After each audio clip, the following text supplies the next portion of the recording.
महाराष्ट्र के नतीजों ने नगर पालिकाओं को कांग्रेस मुक्त बना दिया है। 10 में से किसी नगर पालिका में कांग्रेस अपना मेयर बनाने की हालत में नहीं है। सिर्फ इतना ही नहीं, पिछली बार के मुकाबले कांग्रेस की सीटों में रिकॉर्ड तोड़ गिरावट आई है। नतीजों के बाद कांग्रेस में हुआ सर फुटबल भी सामने आ गया है। इसको कहते हैं कंगाली में आटा गीला। बीजेपी जश्न मना रही है।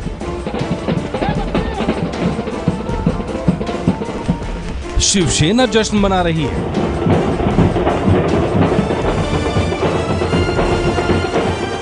एक और जहां बीजेपी और शिवसेना के कार्यकर्ता जश्न मना रहे हैं, तो वहीं मुंबई कांग्रेस के इस दफ्तर में सन्नाटा दिख रहा है।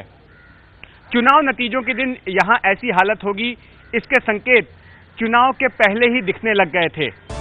बीएमसी में 2012 में कांग्रेस ने 52 सीटें जीती थीं, लेकिन इस बार बीजेपी शिवसेना के अलग लड़ने के बाद भी कांग्रेस की सीटें घटकर 31 रह गई हैं।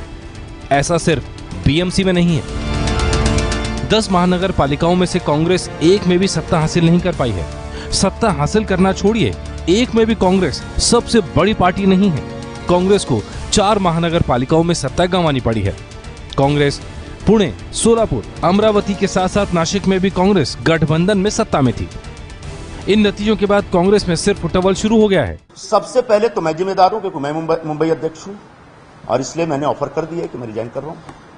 लेकिन बात इस्तीफे पर खत्म नहीं हुई। संजय निरुपम ने दूसरे खेमे पर हरवाने का आरोप लगाया, तो विरोधी खेमे ने संजय निरुपम पर निशाना साध दिया। शायद सबकी ये इच्छा थी कि कांग्रेस पार्टी हारे। शायद सब ये चाह रहे थे कि संजय निरुपम हारे, लेकिन संजय निरुपम को हराने के चक्कर में वो पार्टी को हराने में लग गए थे, ऐसा दिख रहा है। एक अकेला व्यक्ति पूरे मुंबई को तो नहीं जिता सकता। नहीं, जिम्मेदार मुंबई का प्रमुख ही हो सकते हैं ना। संजय निरुपम भी मुंबई का प्रमुख है। एडवांटेज जो था बीजेपी शिवसेना के झगड़े का, वो ले नहीं पाए। मैं समझता हूं कांग्रेस जीतना चाहिए, वो संजय निरुपम नहीं चाहता था। उसका वजह कुछ और अलग हो सकता था। संजय निरुपम के अगेंस्ट सब लोग खुल के बात कर रहे थे पहले से। गुरुदास कामत तो प्रचार में गए नहीं, वो फिर वापस आ गए। नारायण राणे तो बोले महाराष्ट्र में मुझे काम करना है, इसलिए मैं मुंबई आया नहीं। कुछ सियासी जानकारों के मुताबिक मुंबई के मराठी और गैर मराठी वोट शिवसेना और बीजेपी के बीच बंट गए, जिसका नुकसान कांग्रेस को हुआ। कॉस्मोपॉलिटन कल्चर जो कांग्रेस की तरफ अट्रैक्ट होता था, गुजराती ले लो, तमिल ले लो, मुस्लिम ले लो, वो सडनली उन्होंने वो पोलराइजेशन हो गया बीजेपी और शिवसेना के बीच।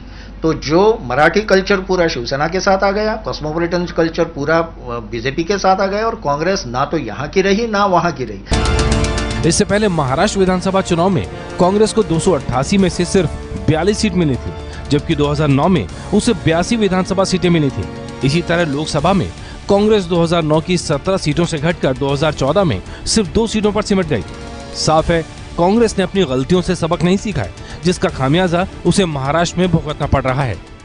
मुंबई में पार्टी की इस बदहाली के बाद अब कांग्रेस आला कमान क्या कदम उठाती है, इस बात पर सबकी नजरें रहेंगी। कैमरामैन मनोज जायसवाल के साथ जितेंद्र दीक्षित, एबीपी न्यूज, मुंबई।